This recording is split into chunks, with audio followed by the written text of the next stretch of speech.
Ar ir jūs atėjus pavasarį norėt išvažiuoti į gamtą, pasivaikščiot, šašlykų pakepti, tiesiog pasivaikščioti? Ir kodėl taip yra? Todėl, kad žmogus yra gamtos dalis ir mes, žmonės, tikrai negalim gyventi be gamtos, be natūralumo. Ir jūs galit net pasižiūrėti, tikrai rasit žmonių iš tokių mažesnių miestelių, kurie gyvena nuosavuose namuose, kotedžuose, kur turi mažą net plotelį kažkokį žemės, jie yra ramesni ir jie yra laimingesni. O tie, kur gyvena išvis kažkur užmiesčiuose, visiškai gamtoj, jie gerokai yra ramesni ir laimingesni. Taip, galbūt jiems yra sunkiau fiziškai sniegą valyt, balos visokios, asfalto nėra, elektra dingsta, vandens ten nėra, jeigu nėra elektros. Būtent to fizinio darbo, apsirūpinimo yra daugiau, bet kartu su tuo fiziniu darbu aš iškraunu savo kūną, aš turiu judesį ir tada įvyksta, kad aš išvalau toksinus. Nes gamtoj žmogus tikrai juda daugiau, o būtent judėjimas yra gyvybė. Miestuose žmonės mažiau juda, šiukšlės net išveža iš mašinos, išlipa, įmeta šiukšlės ir važiuoja. Jau net negali paeiti, kad išmest šiukšlių, nes taigi kam eikvot savo jėgas. Bet psichologija būtent yra apie viską, man asmeniškai tikrai yra apie viską ir yra glaudžiai susijusi su fiziologija. Mano kūnas, jisai atspindi ir parodo viskas, kas vyksta mano galvoj, mano sieloj, mano minties, mano jausmai. Ir jeigu aš nesportuoju, tai reiškia mano kraujas užsiteršia, pasidaro rūgštus ir tai reiškia, kad ten yra daug toksinų. Kai aš tik pradedu judėti, vaikščiot, sportuot, aš išsiprakaituoju, išjudinu ir kartu su tuo išeina tie toksinai su prakaitu, su judėjimu, su snargliais, su skrepliais, išeina tie toksinai ir mano kūnas pasidaro šarminis. Ir būtent be judesio labai sunku tą padaryti. Galima su papildais, su mityba, bet vis tiek mums reikia judėti, kvėpuoti. Kai aš pradedu bėgioti, dviratį mint, kažkur vaikščiot, aš pradedu kitaip kvėpuoti ir net giliau kvėpuoti, nes kai aš nejudu, man nereikia taip giliai kvėpuoti ir aš tada paviršutiniškai kvėpuoju. Ir būtent gamta, jinai gydo, daug mokslinių įrodymų ir tyrimų padaryta, kad pasivaikščiojimas basom įžemina. Nes yra pliusai, minusai ir būtent žemina, kad paima mūsų energija, apsikeičia.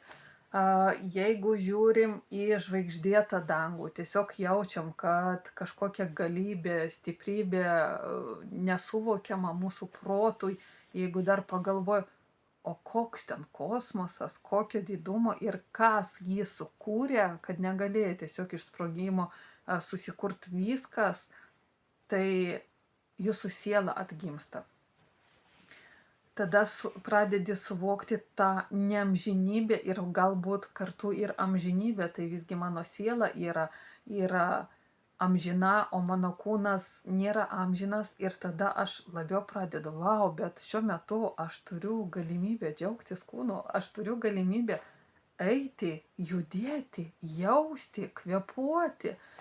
Ir kai pradedi apie tai galvot, tai ir ne tik galvot, bet ir daryt, ir jausti tą malonumą, kad aš galiu kvėpti, aš galiu jausti kvapus, aš galiu jausti skonius, aš galiu jausti lytėjimus.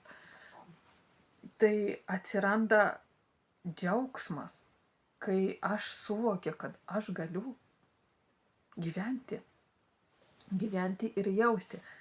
Miestuose žmonės deja atitolsta nuo gamtos.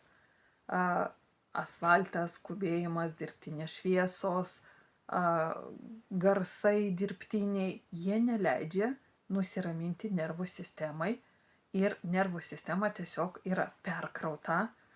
Labai gerai matosi senyvi žmonės ir maži vaikai, kad isterikuoja, susierzinę pastoviai, nors dabar tai jau ir tiesiog visi žmonės labai matosi susierzinę, pikti, ne visi, bet tikrai daug. Kodėl? Nes nervų sistema yra persikrovus ir nėra ryšio su gamta. Gamta gydo, gamta ramina, ko mieste tikrai yra per mažai. Tai pirmas dalykas, nepamirškit, kad mes, kaip ten, Dievas mūsų kūrė iš molio, iš dulkės ir mes vėl pavirsim dulkę, arba ten žemė kažkokiu dalelę. Ir todėl mūsų kūnas reikalauja būtent sąlyčio ir ryšio su gamta, su natūralumu.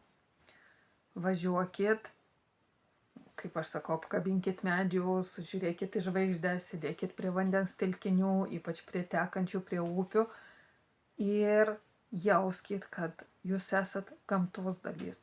Mes negalim be gamtos, mes neturėsim maisto be gamtos, mes neturėsim gyvybės be gamtos. Ir reiškia, aš nebūsiu gyvas be gamtos. Tai linkiu tikrai grįžti ir suprasti, kad pasaulis yra būtent, kaip aš vadinu, motina žemė, yra tas dalykas, kuris mus maitina, kaip mama rūpinasi, maitina ir nepamirškit grįžti prie jos su dėkingumu, su pagarba ir jinai jums atsidėkos. Ir jūs pamatysit, kad kuo daugiau sąveikaujat su gamta, to labiau jūs tampat ramesnės arba labiau adekvačiai reaguojat į situacijas, nes jūs taip kaip ir atsitraukiat ir galite iš šono stebėti, jūs neįsitraukiat. Ir kuo daugiau būtent jūs praleidžiat laiko gamtoj, tuo labiau jūs atsitraukiat nuo tų dirgiklių, nes jūsų nervų sistema yra jau ramesnė. Ir dėl to jūs galit ramiau reaguoti į viską. Tai dar kartą primenu, jūs esat gamtos dalelė ir nepamirškite apie tai.